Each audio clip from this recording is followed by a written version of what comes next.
In the 1880s, Wheeling was an important place during the Industrial Revolution. It was a bustling center of industry in the Ohio Valley region, thanks in part to its strategic location at the crossroads of the National Road and the Ohio River. Wheeling was often referred to as the gateway to the West. However, even with all its progress, Wheeling, like other cities at the time, still lacked many of the conveniences that we now take for granted today. Back then, basic services like gas and electricity hadn't yet made their way to most people's homes. It would be a few more years before they became standard. A peek into this time can be seen in a photograph from 1885, where streets were made of cobblestone, public transportation relied on horse-drawn carriages, and a rainstorm could turn the city into a muddy mess. As the new century approached, a surprising number of homes and businesses still didn't have restrooms or plumbing. Instead, people relied on privy vaults or outhouses for their sanitary needs. This meant that many houses in the late 1800s didn't have bathrooms as we know them today. People used chamber pots in their bedrooms for washing up. And when nature called, they had to venture outside to the outhouse. This map from 1913 shows the location of these privy vaults throughout Wheeling, providing a snapshot of how people managed their hygiene back then. Interestingly, our house didn't have one of these vaults, suggesting that by 1913 there was at least one bathroom in the house. While we can't pinpoint the exact date when the downstairs bathroom was added, we can make an educated guess that it was probably in the 30s or 40s. By the 1950s, when the unit was converted to a duplex, a full bathroom on the ground floor was certainly there.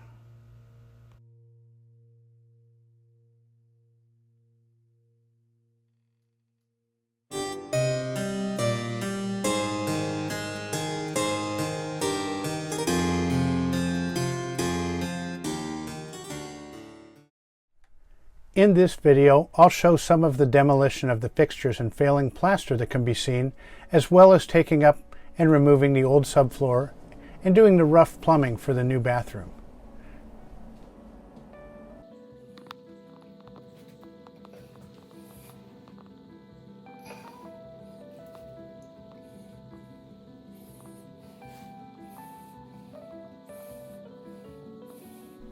This console sink we pulled off the wall and we're cleaning it up. For the remainder of the bathroom, we will be using a mixture of historic and modern elements. Since the bathroom itself was added after the house was originally built, we feel we have some flexibility in introducing elements that we think will make this space more beautiful and more functional than what we found.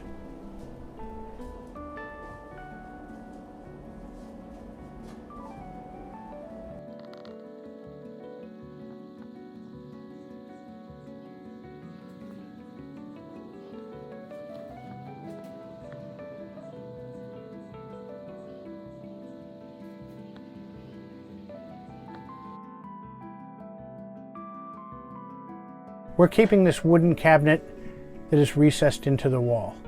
We're currently on the lookout for a new door for the cabinet, something more beautiful perhaps, with a glass insert that will make this more of a unique and eye-catching feature of the bathroom. The cabinet will be used to store towels and other bathroom items since we don't have a cabinet underneath the sink.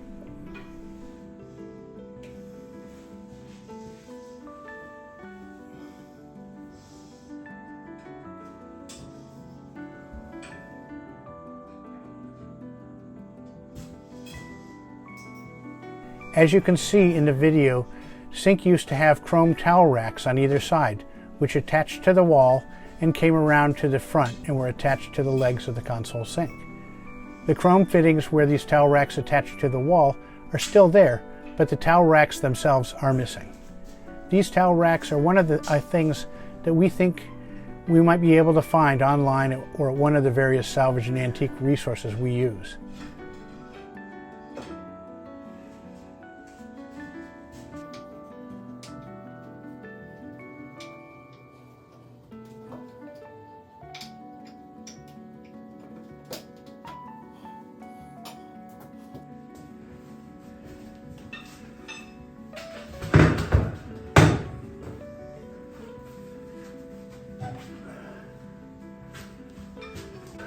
As for the sink, our goal is to reuse what we can and replace with salvaged items where we feel we can't get the old parts back into the proper condition.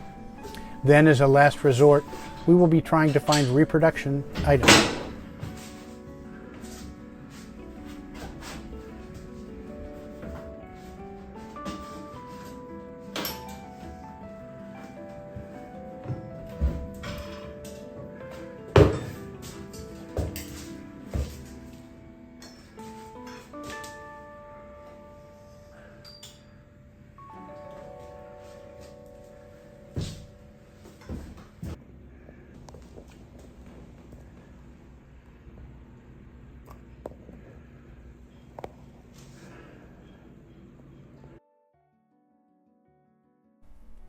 Since there is significant damage on multiple parts of the subfloor, we're opting to replace the entire subfloor, even going into the part under the stairs where the toilet leak caused damage to the floor and the wall there.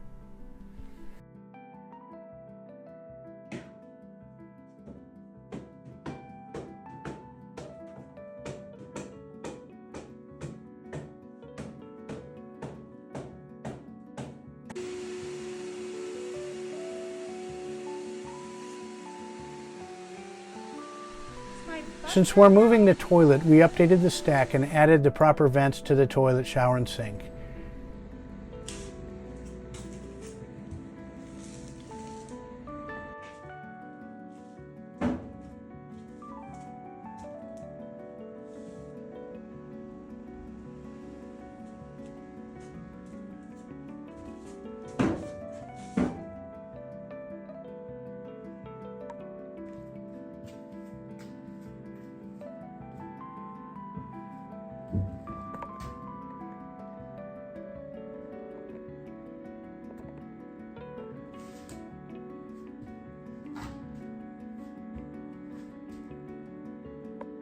In the shower, we will be using tile and modern fixtures.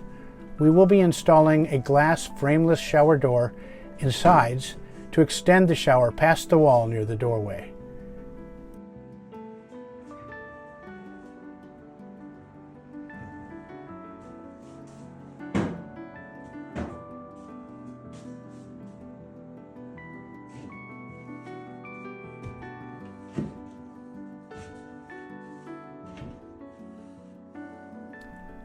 Here you can see the rough-in from the other side of the sink.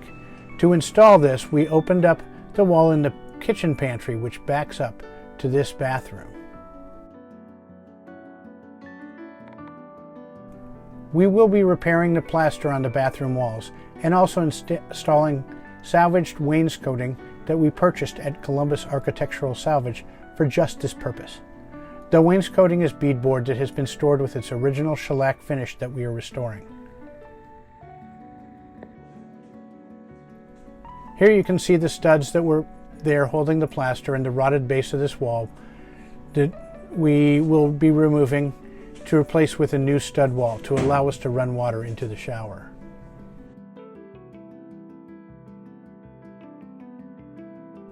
Here's the wall with the damaged plaster. We're going to take down all of this plaster and we're going to put up drywall behind the tile in the shower.